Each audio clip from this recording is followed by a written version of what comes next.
Chers concitoyens, bonjour. Ceci est une vidéo concernant les énergies et en particulier le nucléaire. Le problème de fond de l'énergie actuelle, prix et délestage, prend racine il y a plusieurs années où il a été décidé de mettre en concurrence notre système énergétique. Je ne comprends toujours pas le principe de changer quelque chose qui marche alors qu'il y aurait tellement d'autres choses à améliorer. Bref, il a été demandé à EDF de vendre à perte une partie de sa production électrique à de potentiels concurrents pour que dans un temps donné, ces concurrents deviennent eux-mêmes des producteurs. Sur le principe, c'est très bien. Cependant, aujourd'hui, ces concurrents n'ont toujours pas honoré leurs engagements et on se retrouve le bec dans l'eau. Tout ceci se résume à dire que les Français alimentent le système financier pour qu'une poignée de personnes s'enrichissent encore plus par spéculation sans qu'ils investissent un copec. Moi je dis stop.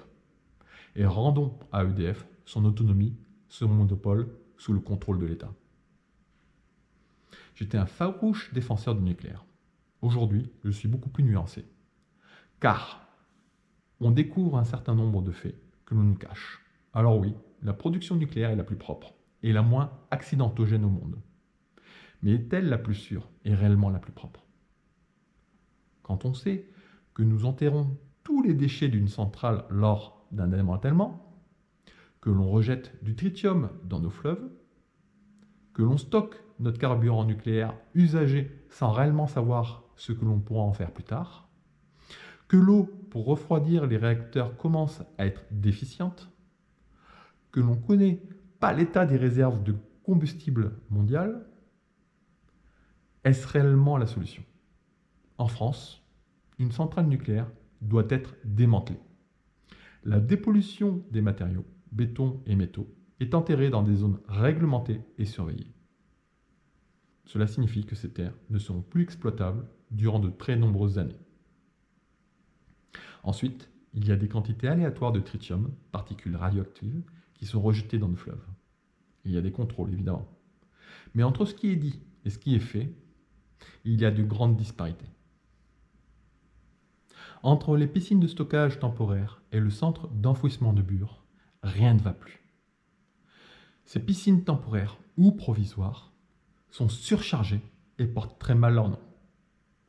Cela correspond à plus de 600 piscines olympiques. Il paraît que ces déchets vont être recyclés, mais ça reste vague, car rien n'a commencé. Quant au site de la commune de Bure en Moselle, celui-ci n'est toujours pas en fonctionnement. L'idée est d'enfouir nos déchets entre deux couches épaisses d'argile afin de contenir les émissions radioactives. Mais différents problèmes se posent. C'est un enfouissement pour un aller simple, avec un enrobage en bitume susceptible de prendre feu, donc le risque incendie est élevé, ce qui pourrait fissurer l'argile, et on ne parle plus de recyclage. De plus, alors qu'on avait la solution de valoriser ces déchets nucléaires en énergie, avec le projet Astrid, les politiciens l'ont suspendu contre l'avis de tous les scientifiques. C'est à n'y rien comprendre sur nos choix stratégiques. Ensuite, on voit tout doucement nos glaciers disparaître avec le réchauffement climatique. Il y a de plus en plus de disparités de pluviométrie, et les saisons chaudes est de plus en plus longue. Pour qu'une centrale nucléaire fonctionne, il faut une grande quantité d'eau pour refroidir le tout. Cependant, quand l'eau d'un fleuve dépasse une température avoisinant les 28 degrés, la centrale doit être mise à l'arrêt pour préserver la biodiversité. De même, quand le débit d'eau d'un fleuve n'est pas assez important, la centrale est arrêtée. On nous parle de mettre en place plusieurs centrales nucléaires nouvelle génération. Je me demande bien où est-ce qu'elles vont être implantées et comment elles vont fonctionner avec cet état de fait. Enfin, pour faire fonctionner une centrale nucléaire, il faut du carburant.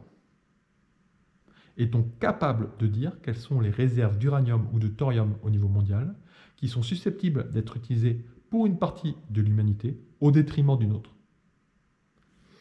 En sachant tout cela, je deviens de plus en plus sceptique quant aux solutions qui nous sont proposées. Mon vœu pieux serait qu'en rendant la souveraineté énergétique à EDF, il y ait différentes solutions qui nous permettraient de nous sortir de cette situation qui n'aurait jamais dû arriver. Malheureusement, l'opacité dans ce domaine ne me permet pas d'être aussi catégorique. Dans une prochaine vidéo, je vais vous parler d'éducation nationale, ou plutôt de l'instruction nationale.